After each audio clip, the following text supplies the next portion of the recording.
আসসালামু আলাইকুম। অনেকে কুরবানির জন্য গরু কিনতে গিয়ে অনেক বড় লোকসানগুলা করেন, যেগুলো না জানার কারণে। সো আমি আজকে সেই সম্পর্কে কিছু কথা বলবো। দেখেন, আমি ২০২৭ সালে ইনশাআল্লাহ গরু খামার করব। আজ পর্যন্ত করি নাই।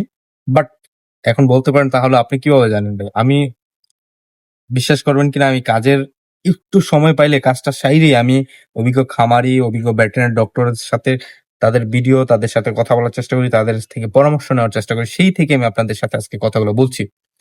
আপনি যদি গরুর কিনতে যান, কোরবানির আগে বা মোটা তাজা করার আগে গরু যদি মার্কেট থেকে বাজার থেকে কিনতে যান তাহলে আপনার কি, কি বিষয়গুলো মাথায় রাখতে হবে?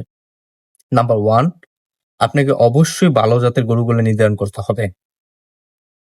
দেখতে হবে কোন গরুগুলার সুস্থ সবল আছে, কোন গরুগুলা কিনলে আপনি একটু জলদি ভালো খাবার দিলে গরুটা মোটা তাজা হবে, সুষম খাবার দিলে গরুটা ভালো জলদি বেড়ে উঠবে। সেইগুলো আপনার খেয়াল রাখতে হবে। নাম্বার 2, আপনার যখনই আপনি গরু কিনবেন তখন আপনার গরুর অবস্থা, শারীরিক অবস্থাটা আপনার খেয়াল রাখতে হবে।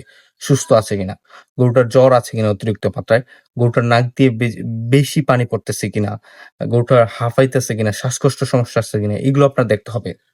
নাম্বার 3, গরুটা স্বাভাবিকভাবে খাচ্ছে কিনা, তার খাবারের স্টাইলটা আপনার ফলো করতে হবে। নাম্বার 4, সবচেয়ে বেশি ইম্পর্টেন্ট, আপনার প্রাইস, গরুটার প্রাইস কি দামে কিনতেছেন ওইটার উপরে আপনার লাভের অনেক কিছু নির্ভর করে। দেখা যাইতেছে এরকম অনেক গরু আছে যেগুলো 50,000 টাকা গরু, 60,000 টাকা গরু, বাট আপনি বুঝতেছেন না। আপনি কিনতেছেন যে 70-80,000 টাকা দিয়ে। তাহলে আপনি ওটাকে খাওয়াবেন কি আর বিক্রি করবেনই বা কি? সুতরাং এই 4 নাম্বার জিনিসটা আপনার সবচেয়ে বেশি ইম্পর্টেন্ট। কত টাকা দিয়ে আপনি গরুটা কিনছেন সেটা হচ্ছে সবচেয়ে ইম্পর্টেন্ট।